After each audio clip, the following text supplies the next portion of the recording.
जम्मू कश्मीर में शीतलहर का प्रकोप जारी है। शनिवार से वेस्टर्न डिस्टर्बेंसेस सक्रिय होने वाला है।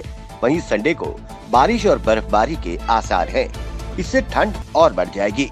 फ्राइडे को एक बार फिर जम्मू श्रीनगर हाईवे मरम्मत के काम के लिए वाहनों की आवाजाही के लिए बंद कर दिया गया। किसी वाहन को भी जम्मू से श्रीनगर या श्रीनगर से जम्मू जाने की इजाजत नहीं है। जम्मू कश्मीर में चिले कलान जारी है, जो 31 जनवरी तक रहेगा। कश्मीर घाटी के त्राल में सुरक्षा बलों को बड़ी कामयाबी मिली है। सैयदाबाद इलाके में आतंकियों के एक मददगार को गिरफ्तार किया गया।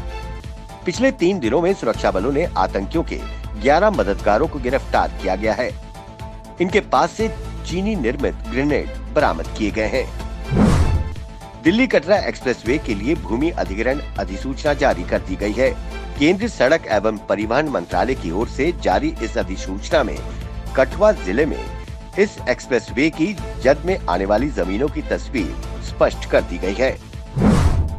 यूटी जम्मू कश्मीर के सभी डिग्री कॉलेजों के लिए छुट्टियों की अधिसूचना जारी कर दी गई है।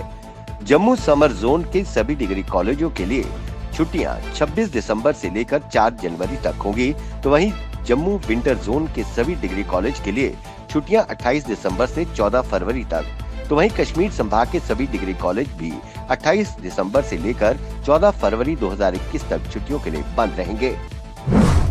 जम्मू में रहबरे खेल फिजिकल एजुकेशन टीचर्स द्वारा अपनी मांगों को लेकर न्याय मांगते हुए प्रदेश सरकार के खिलाफ नारेबाजी कर प्रदर्शन किया गया। उन्होंने कहा कि आज हमारे बच्चे, परिवार, हम सब भूखमरी की कगार पर पहुंच गए हैं। एक लेडी टीचर की आंखों में आंसू भर आए जब उन्होंने कहा कि बच्चे के लिए दूध तक के लिए पैसे नहीं है। उन्होंने सरकार से पूछा कि कैसे 3000 रुपए में ये परिवार चला पाएंगे। इन रहबरे खेल फिजिकल एजुकेशन टीचर्स ने उपराज्यपाल मनोज सिन्हा से गुहार लगाई कि उनकी जेन्युइन मांगों को पूरा किया जाए। जम्मू में धर्मार्थ ट्रस्ट एम्प्लॉइज एसोसिएशन लगातार अपनी मांगों को लेकर धर्मार्थ ट्रस्ट प्रबंधन के खिलाफ नारेबाजी कर विरोध प्रदर्शन करता आ रहा है। एसोसिएशन ने धर्मार्थ मैनेजमेंट के खिलाफ भ्रष्टाचार के गंभीर आरोप लगाए, तो वहीं उन्होंने कहा कि कर्मचारी यहां बंधुआ मजदूर से ज्यादा कुछ नहीं है। किसी प्रकार की कोई सुविधा कर्मचारियों को नहीं मिल रही है। वहीं उन्होंने जोर देकर मांग की कि धर्मार्थ ट्रस्ट को श्राइन बोर्ड के अंडर लाया जाए, ताकि हर भ्रष्टाचार उजागर हो और कर्मचारियों को उचित सुविधा मिल सके। जम्मू में all Jammu and Kashmir government pharmacist association द्वारा एक प्रेस वार्ता का आयोजन किया गया। अपने संबोधन में अध्यक्ष सुशील सूदन ने कहा कि जब 370 टूटा है, हमारे यहाँ अपॉइंटमेंट के वक्त रजिस्ट्रेशन पहले नहीं होती थी। बहुत फार फ्लंग एरिया के एम्प्लॉइज की रजिस्ट्रेशन को प्रशासन ने दरकिनार कर दिया है, जो 20 से 25 साल से फार्मासिस्ट की नौकरी कर रहे हैं। फाइल फाइनेंशियल कमिश्नर के दफ्तर में 3 महीनों से पड़ी है, पर कोई कार्रवाई नहीं की जा रही। अगर जल्द फाइल दिल्ली नहीं भेजी गई, तो हमें मजबूरी हो हड़ताल पर जाना पड़ेगा, जिसकी जिम्मेदारी सरकार की होगी। जम्मू संभाग में क्रिसमस का त्योहार बड़ी धूमधाम से मनाया जा रहा है। क्रिसमस की पूर्व संध्या के बाद घड़ी में जैसे ही रात के 12 बजे जम्मू के प्रमुख चर्च में प्रभु यीशु के जन्म के गीत गूंजने लगे।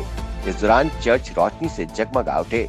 चर्च में बनाई गई यीशु के जन्म की झांकियां आकर्षण का केंद्र बनी हुई है। पूर्व प्रधानमंत्री अटल बिहारी वाजपेयी की 96वीं जयंती के मौके पर बीजेपी मुख्यालय त्रिकुटानगर में बीजेपी प्रदेश अध्यक्ष रविंद्र रैना, बीजेपी के पूर्व मंत्रियों, विधायकों, कार्यकर्ताओं द्वारा अटल बिहारी वाजपेयी को पुष्प अर्पित कर भावभीनी श्रद्धांजलि अर्पित की गई और उनके द्वारा देश की प्रगति में योगदान को याद किया गया। वहीं इस मौके पर कई गणमान्य लोगों, युवाओं द्वारा बीजेपी की विचारधारा में विश्वास व्यक्त करते हुए बीजेपी का दामन थामा। रविंद्र रैना ने उनको पार्टी पटका पहनाकर पार्टी में स्वागत किया। जम्मू में प्रधानमंत्री किसान सम्मान निधि के तहत एग्रीकल्चर किसान केंद्र जम्मू में एक भव्य कार्यक्रम का आयोजन किया, जिसमें प्रदेश के उपराज्यपाल मनोज सिन्हा ने शिरकत की। इस मेले जैसे आयोजन के दौरान किसानों द्वारा अपने उत्पादों की नुमाइश भी रखी गई, जिसे खुद उपराज्यपाल द्वारा देखकर सराहना की गई। इस दौरान प्रधानमंत्री नरेंद्र मोदी द्वारा देश के 9 करोड़ किसानों के खातों में 18,000 करोड़ के सम्मान निधि हस्तांतरित की गई। इसका लाभ जम्मू कश्मीर के किसानों को मिला। उन्हें बहुत खुशी जाहिर की। जम्मू के जिला पुंछ के टाटा मैजिक ऑटो चालकों द्वारा अपनी जायज मांगों को लेकर प्रदर्शन किया गया।